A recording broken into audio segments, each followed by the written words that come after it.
those are 3 other women, happen to be women, who are doing this work. My interest in eco-theater dates from the 1980s, when I wrote Better People, a play that critiqued in satiric form the then current, now failed mechanistic fascination with genetic engineering as a cure for all disease. Better People was about scientists with views across the spectrum of genetic research, and I interviewed many of them. The play includes the presence of a rare yak who speaks one word, rendezvous. Rather than be cloned, she swallows Dr. Edward Creode, who George played all those years ago, who emerges as an ecologist from the belly of the beast. Also in the 80s, I created a series of ecology and theater courses at NYU, and I adapted Christa Wolf's ecofeminist novel Cassandra for students, writing choral passages of peaceful and ecological desires for students to sing and dance. I think there's no difference between ecological concern and a concern for peace. They're connected, right? All my plays include the natural world. The oil-soaked birds in Going to Iraq, the fate of the bees, the succour the forest and the sea provides to the refugee woman and the beekeeper's daughter, the soldiers idle on the beach in Prophecy. But when I returned full-on to science in 2012, it was to confront the reality of climate change. In my play Extreme Weather, which is spelled, yeah, we're going to some slides of the production. It's spelled W-H-E-T-H-E-R, weather, not weather, right? I am again using current research, not only about the science of global warming and climate change, which in and of itself is enough to stand one's hair on end, but about the ways in which that science has been censored and is being willfully misunderstood by the so-called climate change deniers, those with financial ties to coal, oil, and natural gas industries. This well-funded campaign against scientific truth, which we hear in the Republican campaign that's going on now, the critiques of the Pope, you see it on your television in those ads that talk about clean energy through fracking and millions of jobs. This is all funded by the fossil fuel industry. It's all a campaign, much more we could say about this, of disinformation. This well-funded campaign against scientific truth may well prove the most consequential blockade of human knowledge in history. And this is what my play is about. The play is based on the life and work of American scientists, most particularly James Hansen, Michael Mann, and Jennifer Francis, plus the research of biologist Tyrone Hayes into the effects of the herbicide atrazine. All 4 have been attacked and vilified for their groundbreaking research. I came to view climate scientists as visionaries and altruists, flawed and flummoxed like all such people, who are suddenly called by forces outside themselves to excel themselves. In other words, their science made them have to speak, right? Fighting not just their own reluctance to become publicly involved and their own ill-adaptation to public and activist lives, but ultimately fighting for the truth in the face of falsehood. Not just because truth matters in some abstract or even moral terms, but because the fate of the earth itself and all who live here is obviously at stake. I set the play as a family drama because we are an American family, broken again by the events in Charleston, as we've been broken so many times, as we're broken by this feud about climate science, but still somehow a family, dysfunctional and broken. What happens to the least of us, a frog in this case, is likely to happen to us all. Extreme Weather, whose title is a pun that is also a dare, is built on pairs and opposites. The scientists John and Rebecca struggle with the implications of their knowledge. One supports and encourages the other, and when the other loses strength or hope. The publicist and lobbyist, Jean, who is John's twin sister, and Frank, her husband, plot and plan their misinformation campaign and the exploitation of the family land. And the wise old environmentalist uncle and young motherless intersex Annie bond across generations and through a shared commitment to protect Earth and Earth's creatures. Throughout the play, I'm also juxtaposing styles of what might be called psychological and magical realism. In Extreme Weather, I want people to re-experience those moments of absolute wonder, utter peace, and sudden insight we have all experienced alone in the natural world. Through the oracular voices of Uncle and Annie and the juxtaposition of lyric and realist stylistic modes, I try to create a poetry of the theater that frees the imagination and allows us quite literally to come to our senses. So that's the reading. Now, George Bartenieff is going to talk about how we present these plays, in what format. I mean, we present them as plays, but then we do something else. Okay. This theme has been my favorite theme since I was in kindergarten, because I went to an incredible school where they taught youth by using nature as the model for everything. And that included dramatizing all of the holidays as plays, as drama, and we all dressed up in costumes and enacted all the various rituals that are present in those holidays that celebrate the changes of seasons and the death and the rebirthing of life. So to me, this has been my obsession in many ways for over the years, and I keep coming back to it for this simple reason. We are now in a world crisis, and many years ago, somebody said to Sean O'Casey, the playwright, what do you think of the atomic bomb? And he said, oh, it's a wonderful thing, you know. And they said, what? And they were shocked and horrified. He said, oh no, it's going to bring us all together. Well, to some degree, it did. And we managed to pull Reagan back from the swashbuckling Oval Office, and then he met with Gorbachev, and then, you know, it was possible to slow down and slowly stop the Vietnam War. Well, now we are in the issue for the first time universally that really has all the other social justice issues in it. It is embedded. Every single, if you really think about it, every single other social justice issue is in the environmental issue, and I don't care what it is, because it's all respect for the other person, the other creature, the other plant, the other rock. And you know, Indians say that rocks dream. So everything is alive and, to me, sacred. So this is what we do. Because the urgency of the issue has grown to such a degree, we have added another dimension to our productions. And that has come about very naturally, because even in the beginning when we didn't do this, Karen, who always does incredible homework, so that the plays are filled with the information you need to understand what the problem is, but also the imagination, so that you can feel it and feel your own feelings about that issue. And this is a very important kind of dimension, because we believe in the art first. First is the art. You must really believe in what you are doing, so that it affects people, so that it works. Because my definition of good art and bad art is, if it works, it's good art. If it doesn't work, it's bad art. Okay, so you really have to pay attention to that first. Then when people are opened up, you can start having other people come in and start saying, what do you think?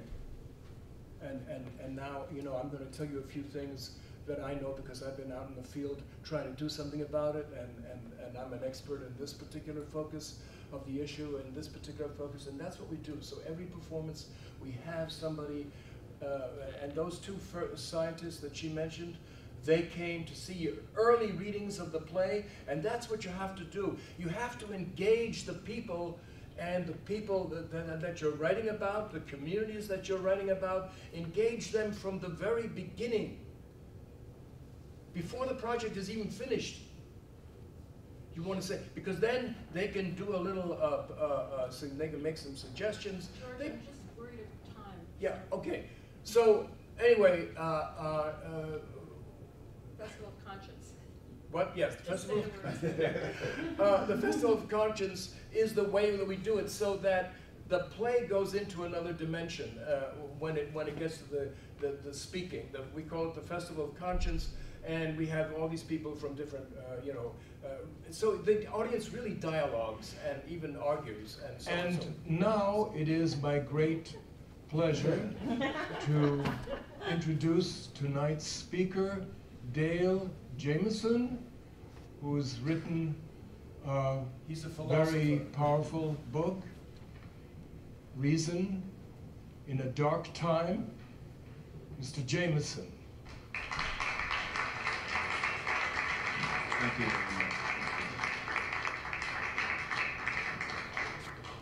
Well, first I just want to say what an honor it is to be here. This is such a powerful play. The second thing I want to say, which I think the play does an excellent job of bringing out, is the relationship between science and policy is extremely complex. John often seems to have a rather naive idea that all I have to do is do my science, tell the world about it, and everyone's going to go, right, I'm going to change my behavior. That's the way it is. Science tells us what we ought to do. Science doesn't tell us what we ought to do. Science tells us how the world is. And science tells us how the world will be, probabilistically, on certain pathways. But science doesn't give us the oughts.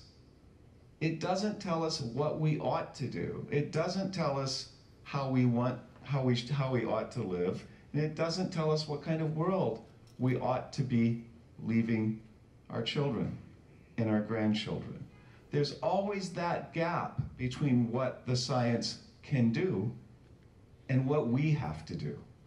And I think the play does an excellent job of showing how much space there is in that gap. And that is one of the key problems with climate change, that science is at its most authoritative when it is describing the world. When the scientist moves away from the laboratory and starts telling us how to live, they're now in the world of politicians, of priests, of bartenders, and your mother. They're just another person telling us what we ought to do. The third point I want to bring out, which I think is also really excellent in this play and quite unusual, I think, when artists try to confront issues like climate change. You know, when you think about climate change, often the focus is just on this world we're making, you know, how catastrophic it is and all of that. All that's true. But what we often tend to lose sight of is that life is really built up out of moments and encounters with other people, with other creatures, with nature, with cities, with places we love and places we hate. And in some ways, the fundamental challenge of climate change, you know, isn't to save the polar ice caps or to save the polar bear. Those are important challenges.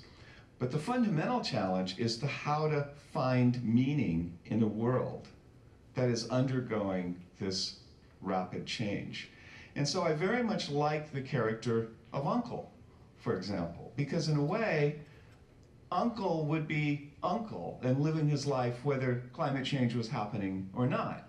Uncle is somebody who is all about forging meaning in the life that he's living in the world. Okay, and George will do a little uncle. So, we shall surround our pond with rosemary, thyme, and eglantine, partridge pea, blue-eyed grass, a thicket of sassafras, low shrub blueberry bushes, the red flower called cosmos, and most Greatest of all, this scruffy little wildflower, Tory's mountain mint, endangered the world wide. Imperiled yet, amazement on my face, here it is, to see, to sniff. Sometimes I do despair. Why not? Not with you, my dear. No! Not in front of you, I tell myself. Forgive me, child. Care of this land was passed to me by your grandfather, a noble soul, like your papa unto me. Now, uncle, he said. They called me uncle even then, though I had no one. I was sublimely unattached, had wandered by and struck by the beauty of the view, had stopped to linger here. You shall be the steward of my land. As far as the eye can see, we shall hold in perpetuity. Should any of my progeny wish to dwell in this domain, you, uncle, will see the land comes to no harm. No one shall disrupt the mountain top, a mountain stream or bubbling brook. Your grandfather spoke like that. In those days, nature intervened in all our words. We painted with our tongues. We kept the land forever in our thoughts. We walked with beauty inside and out. And now, we bend down and marvel at a sprig of Tory's mountain mint. We have our miracles still, small though they are. Once, we walked the world and we were minuscule. Old growth forest above our head, a cacophony of creatures. We sensed our place in the grand design to marvel at the large and small. The sky, the mountain, the honeybee, the plant beneath our feet, not to step lightly, not to leave a mark where we had walked. The grasses would rebound, the forest would remain untouched. We would harvest and replace. We would exit as we'd come. Unremarked upon.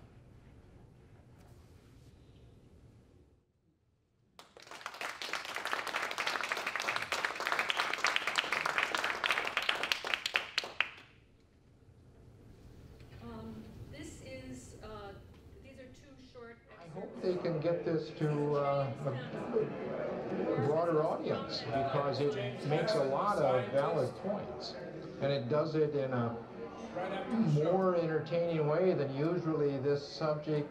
You know, the documentaries are just not very interesting. And so it's hard to reach the public. Maybe if this would,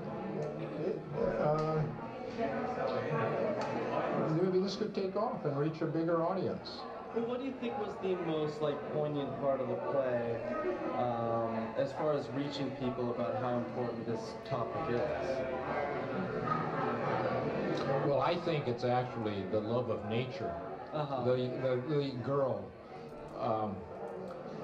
rather than the ice, you know.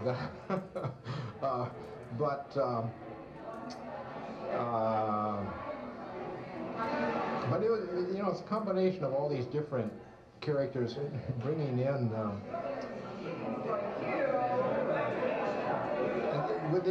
There's quite a bit of realism in the way the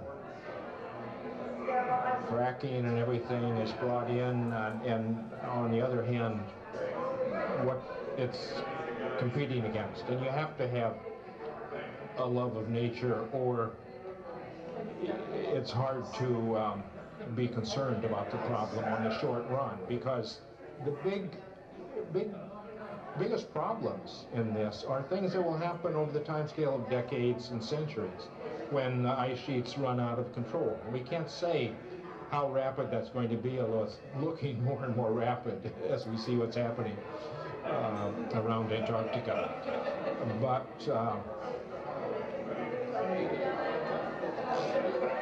we are messing with a system which is... Let me shake your hand real quick. I just wanted to make you... We played him shaking his hand, but I'm going to fast forward here to Jennifer Francis, who's the other scientist whose work I used in this play, a wonderful Arctic ice scientist. Let me just start. And I think that comes through very strongly in this play, because a lot of what you heard tonight, which I don't know about you, but I am absolutely exhausted. Yeah, right. You've been through it. Again. So much of it is true. Yeah. And the complexity of these many aspects of the climate system and people and energy and politics and the ecosystem and all of these very complex parts of our society that she wove together in this play in just, I thought, a masterful way. But there is a lot of truth to it, and that's because she did her homework so well. It's just a very impressive play, and I just wish the audience were 50 times bigger. We do too. I just want to thank you all for coming and being so interested. For whatever reason, you know, this is a very important message that Karen is bringing to the public in a way that I think will reach many people. I mean, as you heard in the play, it's hard sometimes for scientists to connect with the public. You know, some people obviously get it, but some people just don't. And so this is a venue and a way of communication that I think is extremely important, because this message is extremely important. And we've got to just try every way we can. So that's why I think we formed such a bond so quickly through our phone calls. And then I came down here about a year ago, I think, for an early reading of the play. And I must say it's improved.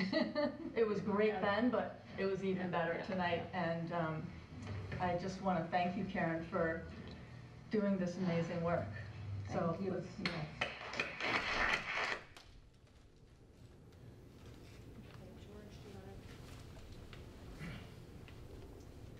So we need the lights. You've heard of Sniffly's demise? What, that door? That door cannot be fixed. It's slammed since your father's time. I look ridiculous. I am wearing the skins of the deer you killed. I stitched them for years. Some ewes must be made of waste. We've neglected to eat her meat. Some screws and a new spring, I shall put it on my list. But however, let me provide you with fair warning. I fix what needs fixing. First, I am standing perpendicular to the good earth for but a flash, not to be wasted on mundane tasks. Sniffly's loss serves to remind us how fleeting life is. So Sniffly lived long and well. He left a pond populated by his descendants. He had friends across species. He served by devouring his fair share of insects. Solar, wind, and wave, these alone last forever, sufficient unto our needs and those who remain after.